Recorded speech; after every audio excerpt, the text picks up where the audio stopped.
that make it a lot nicer. Yeah. So, all right.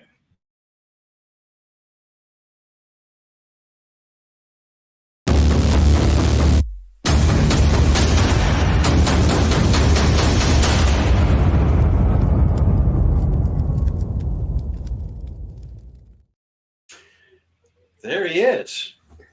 Well, tonight, guys, we are not there. There we go. A little weird introduction, but there we go.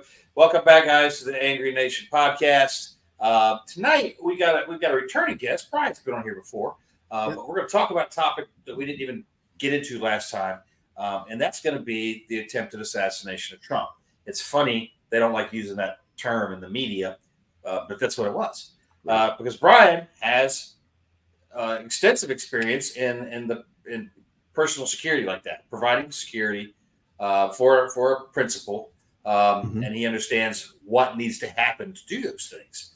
So that's what we're going to discuss tonight. Because Brian, as you know, and a lot of you out there watching know, there's a lot of weirdness that went on with this thing.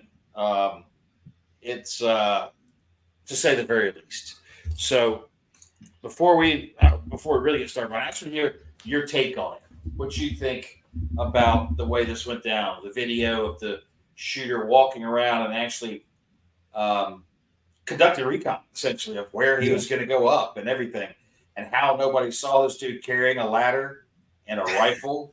I mean, it's beyond belief that this has occurred. And then QRF is blocked by a fence. There's so much wrong here. You know, everything was wrong, man. The entire thing, you know. And so, just for your listeners and stuff, I did high threat protection in Iraq for about 10 years, and I was in Pakistan and elsewhere. I worked for Blackwater for a while. I eventually took over the program and ran it for State Department. Had 1,800 guys under me at one point. So I'm very familiar with high threat diplomatic protection. I even protected Biden at one point when he was a senator. Anyhow, yeah, right. So, you know, I've been looking back at this thing for just like you, man, for the last, 4 days, 5 days, whatever it's been. And from a diplomatic security perspective, and I've worked with the Secret Service at times, and I've trained with the Secret Service. So I've never been too impressed with them. So when I look at their stuff, the problems I have was there were 4 or 5, maybe we'll find out more, catastrophic failures that happened. Yeah. Any one of those could have resulted in the president's, it extended the opportunity for the president to die. So the first one being, you know, I'll cover the rooftop at the end, but the first one that the counter snipers took 40 some seconds to engage the target once they knew there was a target there. 2, that when they shot Trump and all the agents collapsed on him, first thing you do is you pick that dude up and you head to your hard point, which was their limo. And I imagine that limo being what it is, probably could take might not be able to take an anti-tank missile, but should take everything else up to that. So they should have got him there. Instead, they screwed around waiting for his shoe. Usually when you have that situation, someone in that group is the agent in charge, the AIC, that is responsible for the president, or someone might be the shift lead for the team who's kind of like a tactical commander in a way. And one of those people should have been like, pick him up and go. Like, we're not waiting for your shoe. Yeah. Not waiting for your fist pump. So there was that. So they sat on the X. Obviously you saw the DEI hires on the detail. That blonde chick that was up to his kind of front right, that was in a lot of the pictures. Yeah. She did a great job for what her capability was. Yes. She was doing what she should do. The brunette, though, the one that was hiding behind Trump. Right. And everybody's making a big deal about her having a problem holstering her weapon. Well, people that say that probably have never been in a high stress situation trying to either draw or holster a weapon. You know, it's not as easy as it looks, especially if they're carrying quasi concealed. You know, they didn't have open holsters on their hips. So I'm not beating on this chick about holstering her weapon. Hiding behind the president, though, or hiding behind Trump after the round had been fired, that was a pretty bad thing. And then her saying, "What are we doing? Where are we going?" So on her thing, man, I think her thing is, I think she was in a huge adrenaline spike happening. She was in such a high fight or flight. And what that tells me is the Secret Service training doesn't do anything to get people up into a huge adrenaline spike. Yeah. So that way they can work through those problems, and they can work, you know, when your adrenaline's going, after a while, you learn how to control your adrenaline, and you learn how to work off it. By her not doing that tells me they've never trained her to do it. She hasn't gone through that in training. That whole thing of her trying to put her pistol back into her belt is she had no fine motor control. She lost the motor skill and couldn't get that in. So again, why she's at fault? Hey, go take classes, do your thing. That tells me that when I trained with the Secret Service back, I don't know, probably about 8-10 years ago, and they that's the feeling I had when I left with them, when I trained with them. Like, really? You guys aren't going to be ready when stuff goes bad. And that's what it showed me there. I've never been, I've always respected the Secret Service and thought they were usually doing a pretty good job. But then I got some exposure to the diplomatic protection guys. Yeah. That's a different crowd entirely. Those guys are they're fully kitted up, and they're always hauling ass wherever they're going. Right. And their business. But the snipers on the one roof that everybody shows the pictures of, the guy that ducked, weren't the ones that took the shot. It was the second team on another roof that took the shot. But like you said, it took them a while. His reaction to the first shot was interesting, because he was on a scope, had to come off his right. Jump off the scope. Yep. As soon as I saw him come off the scope, I was like, he ain't looking at it. No. Now he's trying to find that, and he's got to reorient. His OODA loop just got reset, whack. So now he's in observe and orient. You can watch it happen. There's a shot fired. You see him flinch. He comes off his scope. That's observe.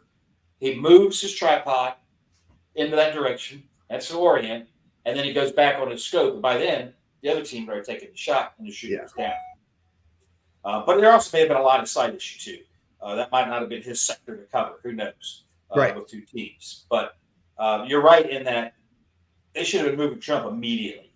Now, by not doing so, they did create some historical images that are going to be around for eternity. I mean, that shot of him with his fist in the air, blood on his face. The American flag, and it's all red, white, and blue, including the blood. Yeah, it's the whole thing. I mean, that's an iconic image that will be there. As much as 40% of this country hates that fact, that image will be around for eternity. Well, did you see that they're trying to the mainstream media is trying to on the left is trying to push that image down and trying to say all kinds of stuff about it and trying to get it. Oh yeah, absolutely. I mean, could you imagine how they would have reacted if someone had taken a shot at Obama at a speech? Can you imagine where we would be right now if that happened? It'd be and crazy. All these people openly calling or whining online and stuff openly that he missed. I keep reminding people, let them say that, because they're telling you that they are okay with political violence. Yeah, they're identifying themselves. And they believe that political violence is an acceptable avenue to achieve the end result they want. So if they believe that, the other side needs to start thinking that way too, and accept that fact, which they're refusing to do. I get that. And I'm not encouraging people to go commit political violence, but when it's being committed against you, understand what it is. It is political violence. It's coming. We just saw it. It took a shot at Trump. Yeah. It took a shot at him. Yeah, and I think what they don't realize is when I was watching it go down, I was like, if this dude dies right now, this whole powder keg may light up. Yeah. And so those people that want that have no clue, what they're really wishing for, right? Because they're so locked into it. Going back to the DEI stuff,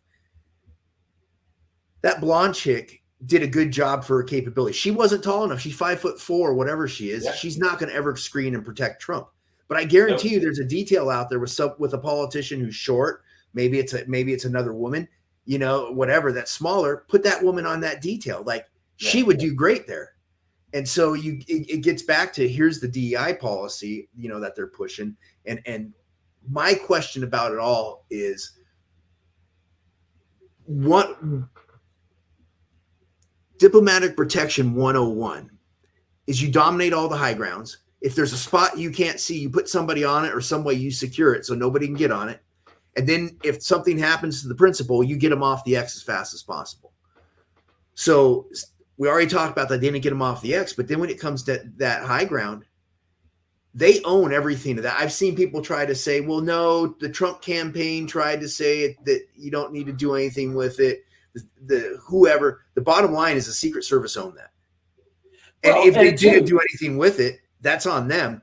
But that's where, as soon as I look at that, I talked to a buddy about it that's worked for the alphabet agencies. And his thing was, when he came back to it, he goes, dude, all these things in isolation are catastrophic, right? Like we were just talking about. He goes, and all of it could be ineptitude, but he goes, I can't, and this is a guy, he protected the head of Google. He's like, I can't get past the fact that no one secured that rooftop. Yeah. And supposedly the FBI had a team inside the building. That's what I'm hearing. There was an actual team inside the building he was on the roof of. So what I caught earlier was that it was some of the traffic cops from the local PD were inside the building. Okay. And that they were hanging out. But the Secret Service, by taking that area, all local law enforcement reports to the Secret Service then. Yeah. And so the Secret Service can say, hey, we need a couple of cops up on top of that building. We want you to hold that, right? And so then the cops would have done it. So something tells me along the line that wasn't done. And that's such a low a piece of low-hanging fruit when it comes to diplomatic protection. Yeah. That then it's like, is a leader on a detail, a security detail, that inept that they forget to cover that obvious high ground? I can't see that happening because it's so obvious. Then it becomes, was it intentional? Well, it was an intentional decision. Somebody made the decision not to put eyes on that structure, on the roof of that structure. Right. With a clear, straight view to the principal, Trump. Yeah. And again, if you think back to when Reagan was shot, those of us old enough to remember that, and how the Secret Service reacted there. Yeah. They were still carrying MP5s and briefcases back then. Right. And they were bulletproof briefcases, because they'd open some bitch up, pull the weapon out, pull it from. But do you remember how fast they got Reagan into that limo? Mm-hmm. I mean, they hurled him in there. They grabbed him and they were off the X in seconds with him. And then you look at how the Secret Service performed with Trump. There's a big difference, And so, what is the difference here? What's created the capabilities of the Secret Service to be as subpar as they were on that day? Yeah, it in a way, it so much reminds me of the Kennedy assassination, right? I mean, in the Kennedy assassination, they had people that were, hey, there's something weird. A couple of people have said something. So you had people there talking to the, putting in reports for 20 something minutes or hours before someone's like, hey, this guy's a weirdo. And then minutes before he took the shot, people were saying, what's this guy doing on the roof? And nothing happened. Where was that getting whoever that was getting filtered through, and whoever was making the calls? I can't see them blowing that big of calls. Like, we have a guy with a possible gun. Let's get the president out of here. And too, now I'm hearing, and I haven't read this yet, but I saw it earlier just a little while ago, that his parents actually called the police like a couple of hours before this went down. Right. Saying, he's not right. You guys need to take a look at him, or whatever it was. I haven't read the article. I don't know if they warned Leo that he was potentially going to go take a shot at Trump. If they did that and didn't act on it, it's even worse. And then he's there wandering around in plain view. There's video. Then there's the guys that were filming him while he was on the roof, telling law enforcement, hey, there's a dude up there. A cop goes up the ladder, supposedly. The shooter points the rifle at the cop. Cop goes back down. I mean, the principal should have been moving right then. Like, that should have been a call. He should have put that out. There's a shooter, and they should have been on Trump and moving him immediately. But instead, everybody waits. And then there's a post on Reddit, supposedly from the shooter, claiming that he had that guy in his scope for 3 minutes and was told not to engage. I don't know if that's true. Yeah. But it's just what's out there. I caught something today where they said that was actually started on 4chan, and that they gave a name, and they said that the guy had been fired already, and that that the name wasn't right. There was no one working with that name. And I'll tell you, having worked for the federal government, it takes a lot more than what, like, you're not going to fire a person in a day from the federal government, man. No, you're not. It's not from a Fed job. But at the same time, maybe that's true. But at the same time, every one of those counter snipers should have had eyes on that thing. And there should have been a Secret Service agent with eyes on it if it wasn't the counter snipers, because that's your greatest threats, that heightened area, or the roof of that place. Yeah. And so why wasn't anybody on that? That makes no sense. None. And two, he climbs up a ladder and walks across this roof holding a rifle until he finally goes into a low crawl towards the peak. Like, again, nobody saw this guy. 2 sniper teams up there that are supposed to be watching the high ground and watching all potential shooting positions. And this guy's just up there walking with a rifle. Like, it is mind-boggling. And I'm not going to get into conspiracy theories about why it happened. We're simply discussing the absolute sheer breakdown of proper protocols for the situation. At a minimum, it was a level of ineptitude that is actually on negligence. And then at worst, it was malice. Like, there was intent behind it, And I look at it and I'm like, I just can't. And the reason I say that I can't see so many things happening that were critical failures is because at a minimum, all those Secret Service agents have been through FLETC, and they've gone through the Secret Service course. They've gone through the protection course, and they've done enough where they know what looks right and what doesn't look right. And so, like, I don't know, were all these people like just graduated from the academy yesterday and they stuffed them on the Trump's detail? Maybe. Like, I wouldn't doubt it's with knowing that the director of the Secret Service, may not care let's for talk him. about her for just a second. Her bona fides is that she was head of security for Pepsi, and she steps from that into the director of the Secret Service, and then she comes up with this. Jeff Johnson made a good post because it's definitely what happened. She said they didn't have shooters on that roof because it was sloped and unstable. But then there's those fantastic photos of those guys on that peak, and it's like, wait a minute, the absurdity of it too, though, that they will stand up and say shit like that to us, like we're supposed to accept that. Oh yeah, I guess that would be unsafe. Snipers trained to shoot from all kinds of angles and positions, right? In discomfort, and holding that position, and so that's absurd. And the fact that she is the head of the Secret Service, to me, is absurd. Mm-hmm. It's like we're not taking things serious anymore, and we're starting to see the consequences of those of that attitude. Well, it's the affirmative action stuff, right? When you start putting people in based upon, not based upon qualifications, but based upon, demographics. Do you check enough victim boxes?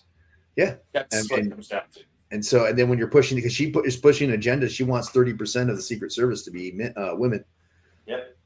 So you run right into it. Hire them based on that, not based on qualifications or skill. Yeah. Well, and it's hard not to go down the conspiracy route because of all the stuff that went wrong. And then when you trace it back up to her too, it's like your answer when someone asked you why you didn't have anybody on that roof, rather than saying, you know what, we screwed up, is well, that we don't want to put people on a sloped roof. Yet I go online and I look up Secret Service on roofs, and you got people standing on the sloped roof on the front of the White House. Yeah, I'm just going to say that. I'm just going to say that. So, someone posted a video on Twitter today of a cow walking on a sloped roof of somebody's house somewhere. I saw it too. And you're literally trying to tell us, like, well, no, it's too dangerous. And then you got people on, like, she never even thought that. She just came up pulled that out of her butt. But imagine in this moment, that woman, she made the worst decision possible to say that. Like you said, she could have stepped up to the microphone and said, "We failed. Yeah, we failed in our mission this time, and we're learning lessons, and we promise it'll never happen again. But we fucked up. Like the country would be so behind her for that, for someone, for a bureaucrat in our government to step up and say, "Yep, we fucked up and we were wrong, and we're gonna fix it though. We're gonna fix it, but we were wrong." Instead of looking at us like we're all a bunch of absolute window-licking retards and say it was an unsafe roof to put our shooter on. Well, because then you start looking, and it's all the different things that don't add up, the coincidences or whatever you want to call it. If you believe in coincidences that don't add up, where you're like, oh, here's one more. She's lying to me about this. So it's like COVID. Like, no, it came from a bat. Well, how far down the rabbit hole do you have to go before you get to the COVID thing of, was it intentional or not? That kind of stuff. It's the same thing here. It can take you down that rabbit hole of, hey, head it off. Don't give the crazies like us any opportunity to go down there and start cherry picking your stuff apart. Because you have everybody on Twitter right now is just scrolling the internet, looking for ways to prove, to show that, no, this was an inside gig. Yeah. Well, yeah, like Patrick, he just said here that he was noticed by others walking around with a rangefinder. Again, like, if I would have been at that event on the outside of the fence, where that's outside of the secure zone, there's a chain link fence, which also kept the QRF from responding because there's a fence that apparently none of them could climb it. Yeah. But if I was there and the people that filmed him, the shooter up on the roof, if I had been there outside the security zone, I would have fired around at him. Just to get everybody moving. Just to get them moving. All those people probably couldn't go in there armed because the president was there. It's just the one guy who just decided to hop the fence. Outside, outside the security perimeter, because people were just looking on the fence, and Secret Service was watching them. They said that they were being watched with binoculars and stuff. But not the guy climbing the roof on the building toting a rifle. Nobody fucking saw him. And so on that guy, man, I caught I guess apparently he was a registered Republican. But then a buddy of mine told me, because his mom's a Democrat, his dad's a libertarian. So he didn't grow up around anything like that. And a buddy of mine was telling me, and I haven't looked it up yet, but he seemed pretty confident when he said it, was that dude had gotten turned on to Antifa a while back. He made a donation to a progressive Democrat. It wasn't much. It was like $15, but I don't imagine that guy had two nickels to rub together. So probably a lot for him. And then like 2 months later, he registered to be a Republican. Yep. So, well, and then so then we look at that, and then we look at how the left has been promoting people to register as Republicans and vote in their primaries just to fuck them up. Yeah. That's an active thing that's happening. In the last election, they moved people into different cities to change the voting base. Like they mass moved people. People did. And they're all over Twitter talking about it. Oh, I moved here to register as a Democrat so I can vote here. And then they probably voted at their other place as well. There's a whole lot of that shit going on. And yeah, like Patrick said, he registered as a Republican so he could vote against Trump in the primary. And that was probably what his plan was. And to this, Will asked in the comments about this kid not having any social media footprint. Like he had no social media footprint whatsoever. But I watched a video of a classmate of his who said that the kid was really bullied, like hardcore. Didn't have any friends, really. Yeah. So that loner mentality thing usually ends up in school shooters. But he took it up a notch. He had his own flair for how he wants to shoot. Did you catch that he was wearing a Demolition Ranch t-shirt? Yes, I did. There's been Demolition Ranch has been talking about that. I've been watching them on Twitter and their videos and stuff. And what can you say? He had a DPMS rifle. I don't know what the optic was on it. I haven't heard about that yet. And he was shooting what, M855 or just ball ammo, nothing fancy. Shit that's got like a 3-inch average at 100 meters out of a rifle, because it's just not good ammo. I think the fact that he actually hit Trump was lucky, because he fired a bunch of rounds, right? I can't remember. Yeah, he got off like 5 rounds, I think it was. And so, he was all over the map. So I kind of think the one that actually might have hit Trump, he was, he ended up probably getting a lucky shot in there because he was he was in high school. They kicked him out of he was in a gun club in high school and they kicked him out because he was unsafe. He would shoot, like they said, he would shoot down the range and he would be hitting the walls on the side of the range. Oh, God damn. Yeah. So but this guy, but he pulls off this shot. You know? Yeah. And then too, the IED in his vehicle, and the detonator he had is something that is no longer manufactured. Kind of weird, dude. It's an old piece of electronics, and it would have worked. It absolutely would have worked. They had to disarm that. So the bomb making materials in his car, they were armed, or that they were live. From what I understand, it was ready to go. It was actually properly built, and with his transmitter, he could have detonated that. And again, the transmitter is I can't remember what it's called. My brain don't retain shit like that. It looked like an old TV remote control kind of. It's something. Yeah, it was an old piece of something that's not made no more. It's an obsolete piece. So he's either pretty bright, to figure that out, or he had some help from somebody. I mean, building a remotely triggered IED isn't a super easy task. Well, I mean, you look at this dude, and he has all the earmarks of an Antifa kid. Yeah. So at a minimum, there's that. But then, it's, I mean, part of the thing that's funny now, is the fact that the FBI is doing the investigation because we know that the FBI always tries to get into the bomb and the stuff that's going against Trump. They're always against that. Boy. So I go back to things like, the Gretchen Whitmer kidnapping plot, right? Where you had the ringleader was a homeless dude that was half out of his head living in the basement of a laundromat.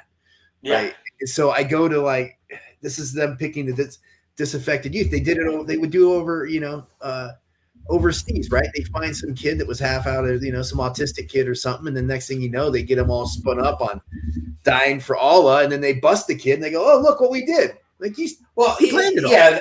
They're great at going out and creating these scenarios that would not exist without them actively going out and engaging people. Mm-hmm. Let me see. Okay, so Patrick here, I don't have my mouse fell. I can't put it up, but he's saying a good buddy of ours, Joe Dolio, said that he knows about the detonator and what it is. He gave a really good explanation. Said that it was missing a key component based on the knowledge we have. So maybe it wouldn't have worked, but it sure was built to work. There we go. Thank you for getting that up there. I dropped my mouse and it went into several directions, so I'll have to find that later. Yeah. So that's one thing, but best man for my longer. But yeah, it's just an overall failure. And we'll never know, as always, was this, a sanctioned mission? Because you see the left when the Supreme Court ruled that, a president can't be held accountable for official actions taken in office. Yeah. The left came out saying, well, if that's the case, then Biden can just execute Trump because it's an official. No, an official act has to be legal. That's what these morons don't get. Right. Murdering somebody, assassinating somebody because you don't like them is not a legal act. It's not a moral act or anything. But you see them just slobbering in the mouth, calling for it. Well, then I guess they should, since that came out, they should go after Obama for droning American citizens overseas without a trial. Well, yeah, there's that. And plus, not just the citizens, but also our assets, our workers and things like that.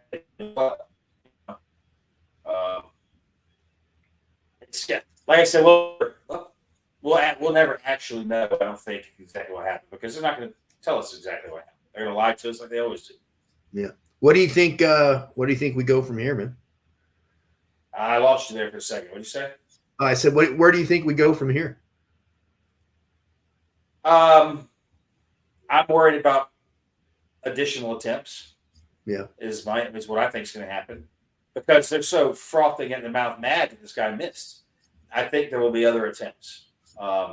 Second, I think he's got to be very careful about appearing in venues like that outside, and because his team had been requesting additional resources. And then they come out with the Iranian plot thing after this, right? Isn't that convenient? By the way, Isn't that great? By the way, this is Iranian plot to assassinate Trump. Yeah. And we were spinning up our security because of this Iranian plot, but yet denying additional resources to them at the same time. So again, they think we're morons and that we'll just buy this. It's infuriating, actually. Yeah, it's interesting. Yeah. Oh, go ahead. No, there's a comment like Patrick said. They will never let Trump be president. They will absolutely try to get him. Yes, because they are terrified because they know that all of their crimes will be revealed when he gets into office. He's not going to do like he did last time.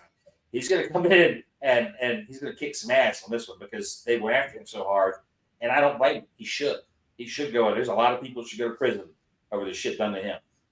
Yeah. Well, it's going to be interesting, man, because they obviously don't want Trump, but now they don't want Biden either. So the two dudes running for president, they don't. And did you catch that they just came out that now Biden has COVID? And when he said, boosters, I mean, he needs 3 more boosters probably to, get over that. What did he say a day or two ago that he would drop out if doctors determined he had a medical condition? And then suddenly, positive for COVID.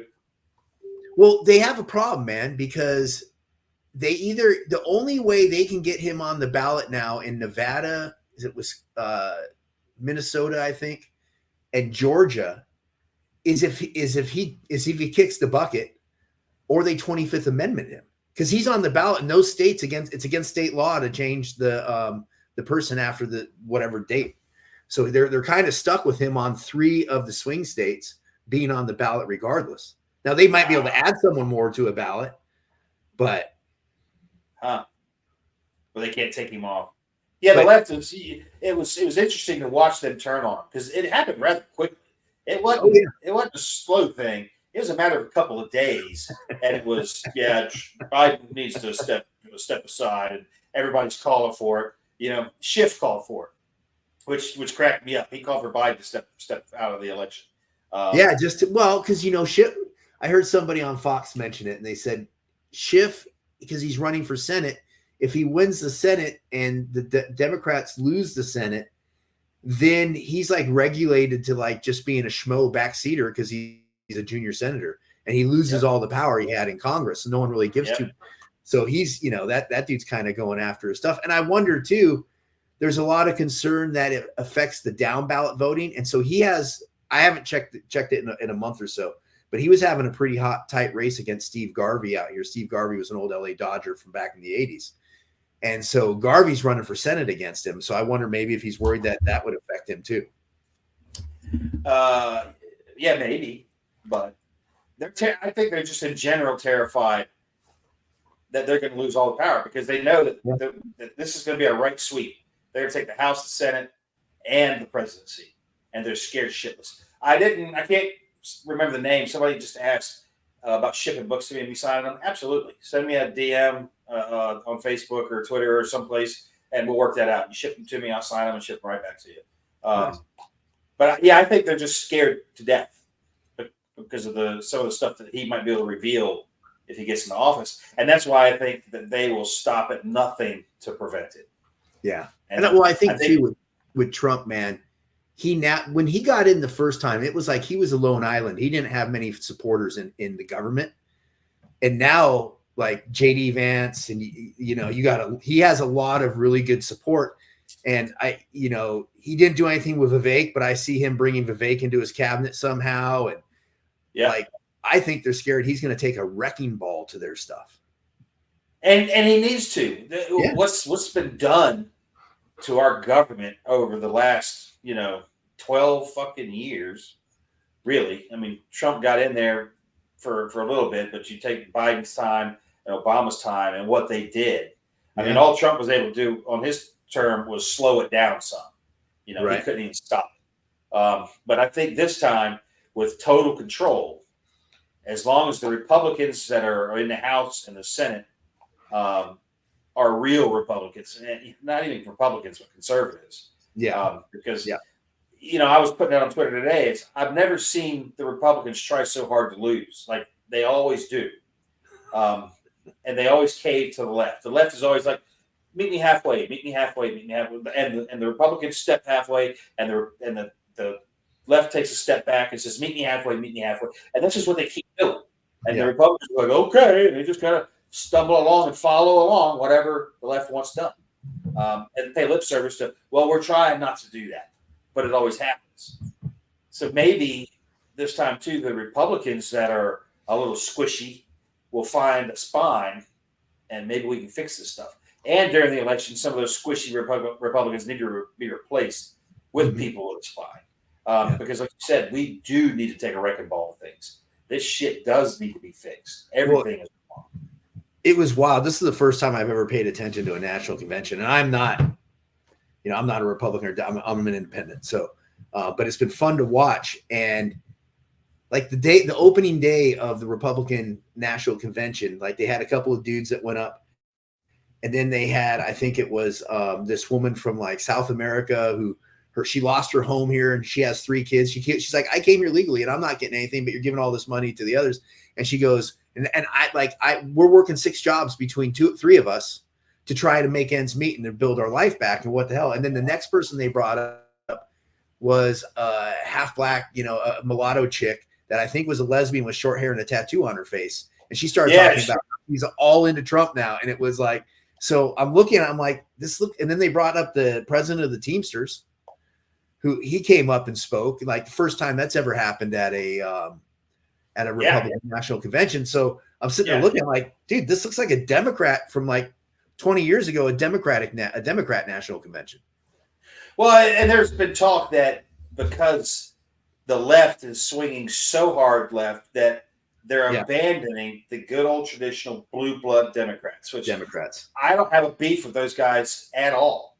No. I can relate to them because I consider myself politically homeless. There is no party that represents me. So neither one of them are something I want to vote for. But hearing that those Democrats are now falling into the Republican side, simply because everything's moved so hard to the left, they're not even part of that. They don't want that shit either. And sadly, they're being used as the brute force, sheer numbers to push all this shit through. So hope they're starting to turn, though. You're starting to see them saying, I didn't leave the Democratic Party left me. That's an old line from way back. Kelly Mercer in the house. What is up? T's in the house, Susan. There's a bunch of people in here. But I think we're going to see more of that. And that's why there's going to be such a sweep. But then we've got to go back and look at the last election. Yeah. And there was a lot of fuckery afoot during the last election. It's a good term for it. Yeah, that's shenanigans, skullduggery. I can do a bunch of. And that was on a pretty huge level because they went so far over the top that Biden somehow got more votes than Obama. I mean, come on, that's retarded. They went too big, but that just means that they're going to have to put that machine in overdrive. And I think this time their efforts at election fraud will come to light because they're going to be so big, trying so hard, you're not going to be able to hide it. It's going to be worse than last time. Do you think they go down that route, or do you think they just at some point here, because if they end up having to run Kamala, because how are you going to turn your back on a woman of color when you're the Democrats now, and they end up having to run Kamala, which would be wild if something happens to Biden where he's out of the picture, then Kamala becomes 47 and Trump then is running for 48, but he has to change all his 47 swag. So, but do they maybe just say, hey, we're giving up the ghost on the next 4 and let's do what we can to contain it and just start poking holes in whoever's going to run the following year and let's push it? Or because I can see, because they're megalomaniacs, I can see them not doing that, right? Well, I could, if it wasn't Trump, I would say yes, but they're so afraid of him. Yeah, that's true. Because they've done so much to the guy. Now, Jeff Johnson here, great dude, love you, Jeff. Yeah. He said that Trump would not be a wrecking ball, and he might not be. Might not be. But he should be. Like, the people are going to demand it, and we're going to have to see what happens. But they're so afraid of that dude that I don't think they're going to let it go. Yeah, I think even after the election, they're going to be like they did last time. There's going to be 1,000 lawsuits against him over whatever. Everything they can, they're going to use lawfare against him. Trying to use the court systems to bog him down and prevent everything he tries to do. It's just going to be a shit show. Right. Or if they run Kamala, that's going to be fucking laughable. I can't wait for the debates if she's going to run. I just cannot wait to watch those. We'll do a watch party, man, on Twitter or something where we can watch this thing and talk about it and drink, because it's going to be an absolute slaughter fest, I think, if she goes up to try to debate Trump. Yeah. Because he knows how to speak. He knows how to speak. She can't form a coherent sentence. She's almost as bad as Biden, Right. It'll be interesting because I agree with Jeff, because, when Trump came in the first time, hey, lock her up, everybody's running around cheering, lock her up, and then nothing. It's like, and then, he really didn't drain the swamp. I think, though, where I hang some hope on him is that this time he kind of got it, he got bit by Washington. And I don't think he was expecting what happened to him last time. So, and my hope is that he brings in like a guy like Vivek and maybe a Tulsi Gabbard somewhere who really wanted to dismantle some of the system. Like, because Trump came out and said he wants to do away with the Department of Education, right? And some others. So, well, if they've got control of the House and Senate, then they can do that shit. Right. Somebody, Nick DeVitas asked, what do we think they'll do next? Like I've already said, this was the first attempt of his life. I'm certain there will be more. Because the lawfare against him is failing. So, and then Patrick's asking about the press statement that they put out about VP debates. Did you see that? With Kamala up against yeah, so they're like, we're not gonna set VP debates until we know who Kamala picks was the end of it. So they won't know. And it was funny. So think about it. They said, the actual statement said, we can't set the dates for debates until we know who Kamala's going to pick. Yeah. They're telling you something there, that they believe Biden's going to be out and that they're going to run Kamala. And God, I hope they do. I really hope they do, because that is going to be comedy gold. The comedian circuit, because I love stand-up comedy, but the comedian circuit, they're very hard left, most of them. And so they've been having a field day of making fun of Trump and Trump prison and all this shit. And hopefully the right-wing comedians will have some golden material from Kamala talking, because it will be absolutely hilarious, in my opinion. Do you ever watch a show called Kill Tony? Huh. So look up Kill Tony, and the episode was out the last couple of days. So Tony Hinchcliffe. He's one of Rogan's pack. And so he started out in Hollywood. He started a show called Kill Tony, and the whole premise is he would bring stand-up comedians up, like kind of an open mic, and they get a minute and then they talk and they trash on each other. Right, I've seen that. Okay. Yeah, so now I think that's the biggest live stream show in the world now on YouTube. And so he had one yesterday. I think it was yesterday, the day before it came out. Shane Gillis plays Trump, and the guy that usually does Dr. Phil plays Biden, like as they're critiquing the comics. Dude, it is hysterical. I'll have to go check it out then. Yeah, they do it out of Joe Rogan's studio or his club in Austin now. So, wow, that's funny. Go ahead. Let's take a minute we're going to throw in a quick little break here. Let's see if I can find my mouse. So because it's in like pieces. So roll that beautiful bean footage, Russ, and give me a minute. Hey, folks, this is T, and this is Mountain Readiness.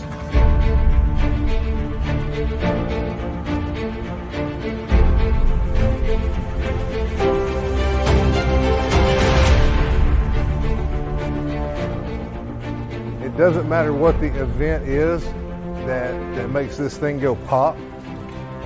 It's going to be water, shelter, fire, food security. That's it. That's what you need in a nutshell.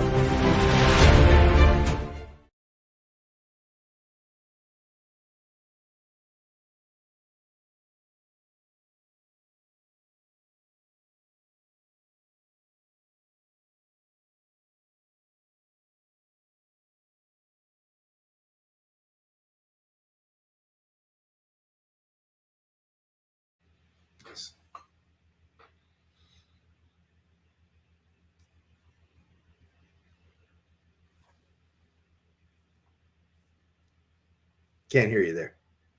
Oh, hey, everybody. It's always uncomfortable when I end up on the screen by myself. And there's... Can't hear you. You must be using the Trump assassins. Oh, there you go. Yeah. Everybody understands that Chris has technological issues almost on the regular. But guys, just a quick shout out: Mountain Readiness Fallout this year, 18 to 20 October 23, and hopefully Chris will be popping back in shortly. And so, what did you? That was the footage from last year. Had a great time, and there he is. Okay, I don't know what happened. I folks. just picked up my mouse, put it back together, and I sat down, and I'm like, "Where the fuck? What's going on?" So, anyway, I was fixing to text you, Russ, because I was muted and couldn't unmute myself, so I had to refresh the page to get back in here. Goddamn. You must be using the Trump assassins little remote control thing you had there. Oh man. Oh, so what do you got going on right now, Brian? What are you up to? What do you got happening? Right now, man, I am working on wrapping up my book. I've just been going back and forth with the editor. You probably know, man. It's always humiliating when you submit to the editor, and you think like you submitted a clean manuscript, and like in the first 3 chapters, she comes back with like 200 corrections. Oh, I don't even attempt to think I'm sending a clean manuscript. I fucking know better, dude. I know that it's going to come back with so much red in it. There's so many fucking notes to read on the right hand side. Yeah, right. But that's why we have editors, because in the early days, my first edition is so bad. Like, if anybody out there has one or can find one, you should sit down and compare it side by side to the present edition that's out there, because it is so fucking bad. I mean, it is so full of errors. It is so bad that it's comical. And I remind people, I'm like, look, y'all, I wrote this as a lark for shits and giggles, and half the time I was shit-faced, sitting in a hotel as I'm writing and talking to the people that are reading it while I'm writing it, and fucking at the same time. So it was never intended to be what it is. Glad it is, though. Glad it is. So when do you think your book's going to come out, man?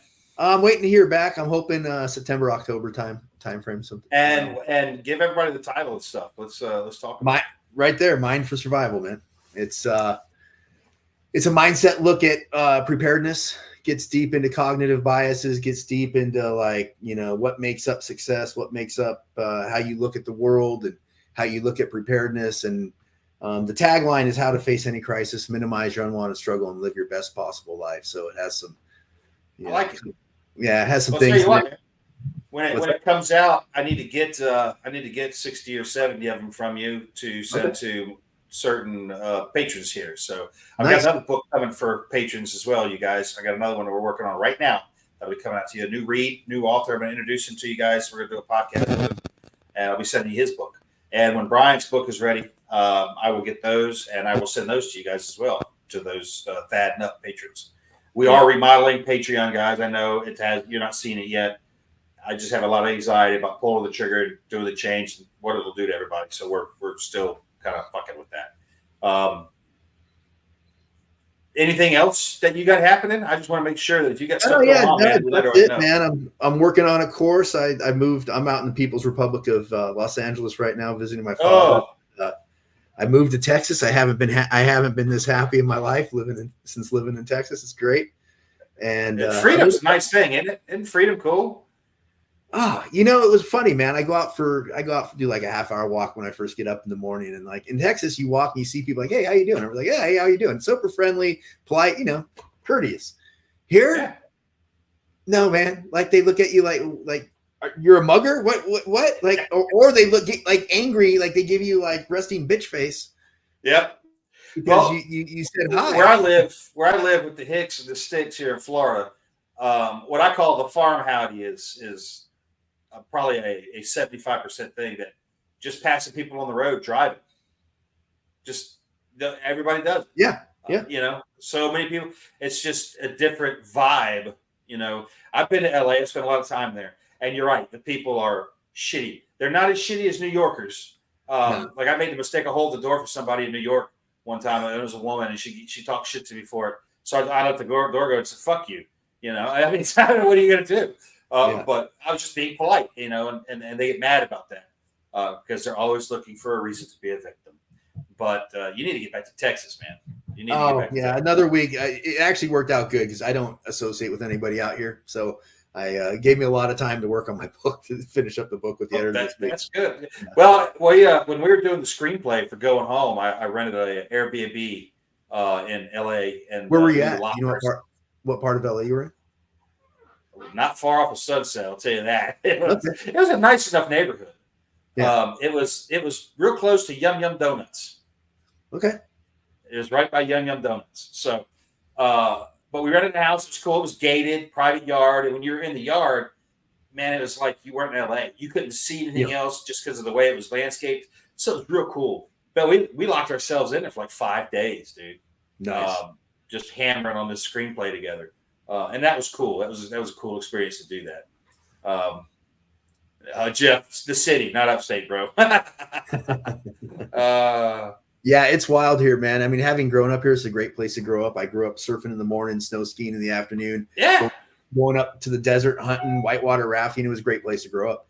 And then now it's just, you know, you go down, and there's crime in some areas. I was a paramedic in South Central LA. There's a lot of crime down there. But like in a lot of areas, that's where I first did my paramedic internship and all my training in South Central LA back in the 80s. And so, but now, like when I have the Signal app on, it's like naked within a half mile of my dad's house, naked guy running down the street with a gun, car broken into, window smashed.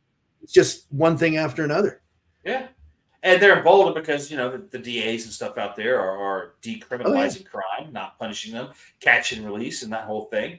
And the citizens are paying the price. We're watching our government do everything they can to destroy the citizenry by importing immigrants, enabling criminals. They are not working on our behalf. They are actively working against us. And I like to often remind people that government works at the consent of the governed. Yeah. Withdraw consent. Enough of us need to withdraw consent that it makes a statement. Yeah. And that's all you got to do is just withdraw consent. Now, people say, well, what do I do? Well, you stop doing a lot of shit they tell you have to do and let them know we're stopping. Be vocal about it. Everybody's afraid, don't say nothing, you'll be put on a list. So what? You're already on a list. If you're watching, if you're not on a list, you're living wrong. Okay, you're a boring fuck that I don't want to know if you're not on a list. Let's put it that way. I don't even want to be friends with you because I know I'm on them, and I don't give a shit. I don't moderate what I have to say about it because I have free speech. So I'm not worried. So if they ever want to come and knocking, it's going to be a real interesting conversation because I know that I've done nothing wrong as a result of that. I'm willing to say what he said, and more of us need to say this. We need to be louder. And all the people on the right who are bemoaning the fact that these idiots that went to social media to lament the missed shot, some of them are being fired from their jobs and stuff because people are outing them. Cancel culture is at work, only in the reverse this time. And we've got people on the right saying, oh, we're above that. We shouldn't be doing that. That's why we're losing. It's because you guys want a fair fight, and they're not fighting fair. And you've got to understand that there is no such thing as a fair fight. We're fighting. Everything is acceptable. Eye gouging, check his oil, whatever. It's all on the table. And we're just using their tools against them. They're whining about that, but then we have people on our side whining about it too. It's incredible. And that's why today or on Twitter, I said, I've never seen the right try so hard to lose. Yeah. It's just mind-boggling. But you're on the one spot that's so great right now. I tell everybody, get on Twitter. Yeah, absolutely. Get on Twitter, man. Yes. Like it is if you want to see what's happening right now. I mean, the mainstream media hadn't even said anything. Even when they said Trump fell down, like that didn't come out for half an hour plus after he'd been shot at. But on Twitter, they were having people that were interviewing people that were saying, "I just saw the shooter on the roof." Like that stuff was all out before anything happened. You're getting Elon Musk, and you know, you take Elon Musk for however you want him, but if you believe, you know, he bought Twitter, and so far, you know, other than a couple of instances, I think that is like where the information is flowing. That is a great place to be to get information, man. It is, but I have to say that even inside of Twitter, and I'm a big Elon Musk fan. I think the guy's great. I think he's doing awesome things for the country. But there's throttling inside of there. Sure. My particular little group of misfits that I hang out with on Twitter and follow, I don't see their posts. They don't show up on my feed. I got to go look for them. Yeah. My posts don't show up in there. You got to go look for them. You know, like I'm not. If you search me on Instagram, I do not come up as a result. No, you're never going to on Instagram, and it's hard. I mean, you could put my name in, and it returns no result. Yeah. Which is just astounding.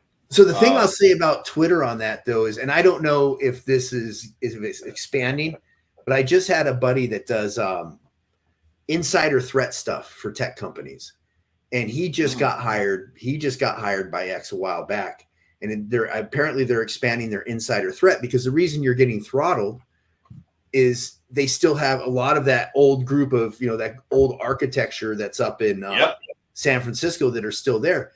Did you see that yesterday that Elon Musk announced that he's moving SpaceX and Twitter or X? Hell yeah. Moving everything to Texas now. So we'll see how many of those people go. Well, corporate flight's happening. We've seen firearm manufacturers move. New York's losing huge companies. Trump moved his entire operation to Florida, which is a great state for business, which is a great state in general. We don't suffer like most of the others do. No. You have the right to defend yourself in this state. We have many very good sheriffs, a couple that suck, but the vast majority of them are awesome. You know, guys like Grady Judd, Peyton Grinnell, my sheriff. You know, crime is dealt with as crime, and you will serve time in Florida. I'm actually going with a delegation from the House and the Senate in September up to Troy's Gate, which is a training simulator. Man, you should come over there one time. I'd love to get you in that. It's a very realistic simulator because it is live people, real guns, live ammo. And, what are you running? Sim rounds? No, you're running live ammo. Wow. It's intense. It's very intense. But we're taking a delegation of Florida politicians up there and letting them run through this so they get a better understanding of what a person goes through in a self-defense shooting. Yeah. And why they pulled the trigger that many times, you know, or why they took that shot when they did. Because they're going to be in there for themselves and they're going to have to do it. And then they'll feel it, you know, because I know it's going to scare the absolute shit out of them because it should. You know, it's rough, dude. When you go in there and there's people in there screaming and yelling at you and pointing guns, you know, and you've got to make instant decisions, you know, and those decisions have consequences, you know, in the immediate and the long term. So I'm really happy that these guys are going. Chuck Clemens, current Speaker Pro Tem of the House, is a good friend of mine, and I talked to him about this, and he set this up, and so we're all going to go up there and do this thing, and it's going to be real cool. Hey, you should reach out to that Secret Service agent who couldn't holster a pistol. She might need to go through that with you. Yeah, we might get her into that because I don't think you're supposed to hide behind the principal when you're PSD. You know. Oh no, yeah. That girl was so vapor locked, man. Dude, she was. And again, like you said, she was in an adrenaline dump she had probably never experienced before and didn't know how to handle it. And how squared away was Trump, man? Like, and hey, everybody, you know, I'm talking like I'm in on Trump right now. Like I wasn't a while back, but about a year ago, I'm like, you know, they hate him so much. All right, screw it. This is what I'm getting. So Trump did the best. Like, I think he was one of the best responders up there. That guy, like, I got hit, and he got down. Like, before they were even there, he's already going down. He's not stupid. He knows what's happening. You know, I think his reaction was just a touch slow. I'd have been moving a little faster when I heard a crack and felt, oh shit. I think I'd have been on the floor immediately. But he moved faster than his detail did, for sure. Yeah. And then super respect to the one SWAT operator who immediately after that shot stood up in front of the podium with his weapon at a low ready to be the most obvious target for a next shot. You know what I'm saying? That dude jumped right up there. I mean, worst possible place to be when you got a sniper someplace or a shooter. I'm not going to call him a sniper because some of the comments just told me he was running an EOTech on his rifle. So he had an optic on his rifle that cost more than his rifle did. Yeah, they're shooting 150 yards or something, but what's that? So CNN is now saying that Biden is receptive to dropping out. Yeah, so you caught that early. We talked about him having COVID. So if you look at what's going on, it's like they're moving closer and closer to him dropping out. But that's where it gets back to the difficult part of they're going to get hung up with Georgia, I think Minnesota, Wisconsin, and Nevada, not being able to get him off the ballot. So dude, this is one of the most fascinating times. I was when I first started going to college, I was a political science major, and dude, this is like, I should just cook a big thing of buttered popcorn every day and just plant myself in front of the news. I'm not happy, obviously, with what's going on, but man, it's entertaining as shit. Well, so let me ask you this. Yeah. Let's just say that Trump does win and there's a sweep. From his inauguration forward, immediate action. What do you feel in your gut that's going to look like? Man, I don't know. I guess I kind of hope. I guess my hope is that he brings Vivek in as his chief of staff and has him focus on any of the stuff that they can do to dismantle the bloated government that we have. Turns him loose on that. Then turns around and maybe puts JD Vance on that too, and then turns around and focuses on the foreign policy. Like, hey, let's get us out of Ukraine. Let's tamp down some of the stuff and the military industrial complex shit and all that. And then I think that dude's had a lot of time. These 4 years, that guy's been able to see and get this plan together and who he wants. So I'm kind of hoping he brings back General Flynn as part of his staff. I would like to see Flynn as chief of staff personally. Maybe him as chief of staff, and then again he consults with Vivek or who knows. A lot of people have a kind of a hard on for Tulsi. I think she's changed a lot of her stuff. Maybe it's fake, maybe it's not. I tend to think a lot of her stuff's genuine, but at the same time, I would love her as bring her in and put her in as Secretary of Defense and turn somebody, because otherwise you're getting. Go ahead. Or Flynn, make Flynn Secretary of Defense, and like you said, Vivek chief of staff. That'd be awesome. So that's what this side's going to do. What do you think the other side is going to be up to? Fires and riots. That's it. Oh yeah, well that's the other side of it, right? Because they want to paint Trump, and they have to make everybody as miserable as possible under Trump. Because I think even they know when Trump starts putting his policies in, the economy is going to probably improve somewhat. So, it did last time. People are going to be happier. They can't have that. So, which goes back into the thing of, we've had an invasion happening for how long now with 20, 30 million people that have legally come. A lot of fighting age males have come into the country. We know there's terrorists. We know the Chinese People's Army has people in there and all this stuff. So at what point do they do something to cause whatever networks to start activating and doing some sort of,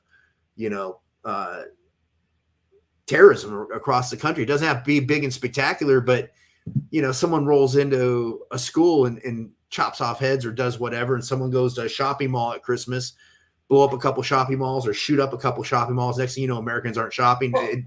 So just imagine, say 10 events like that in a single day. Car bomb here, mass shooter there, another, just 5 to 10 events in one day like that. Yeah, paralyze this country. And I think the left, I think there's this element of them that will go violent. I think we will see some riots, Antifa and all that. Burning and looting. That kind of thing will happen again. I just don't know what scale it'll take. I think the potential is for it to be huge, but that depends on if they're really committed. If they think that they're done, because remember, to them, Trump's Hitler, and if he gets elected, the country's over. So they are going to be absolutely desperate because they genuinely believe this stuff. They actually think it. And I'm, looking to them to commit individual acts of violence probably too. And that's why I tell people, get rid of target indicators. Don't be wearing Trump shit. Don't be doing that because when things do go hot, and I imagine they will, I don't know how long it'll last or what it'll look like. But I mean, there's the potential for this to develop into a civil war that could last a decade. Like that's real talk. It could happen. It legitimately. Well, and you don't need a lot of bad people to make it really dangerous out in the world. You just need some dedicated people. I mean, there were times in Iraq we were going to a certain area and there's like an EFP cell that was operating. They didn't call them counties, but say 3 counties. You had a IED EFP cell operating. Yeah. Dude, that was 4 or 5 guys. And so you never, every time you drove down the road, you're wondering whether you're going to catch, you're going to eat an EFP from one of these things. And so you don't need a lot of people. And the problem is we have a lot of really pissed off people now that especially if Trump wins, I mean, there's gonna be a lot of us that are pissed if he doesn't win, but a lot of, the Antifa types. And again, when you layer on that out of control part of how many people has Hezbollah funneled in here, how many people from these different terrorist organizations and different, Syria and everywhere else. Yeah. Go stoke violence. Right. And, I think that's the biggest scare. That's the scariest part for me, because then it's just, people talk about going like we're heading towards World War III. Even if that weren't to go nuclear, they have missile capability that they can take out factories and shit here in the United States. So everywhere is now on the front line. Yeah. Yeah. And they have training facilities all over this country that are known. They're known and nothing's done about them. But yet I know for a fact that I got to be very careful how I say this for a reason. There's a current operation underway in this country looking for people that are kitted up in training. The operation has a name. I'm not going to say the name because saying the name is exactly what it is. Man, I'd like to say it to you, but they're asking like forestry employees and people like that if you see people kitted up in a camo out training, let us know. Right. So they're looking for the right wing guys that are training. And that's active. That's a current operation that's happening. I'm not going to say the name of it because even saying the name of it will show up and then they're going to be looking. So I'm not going to do that, but they are guys and they understand that. So we've got a little bit over, man. This has been a good talk, Brian. We need to do this again sometime. Anytime, brother.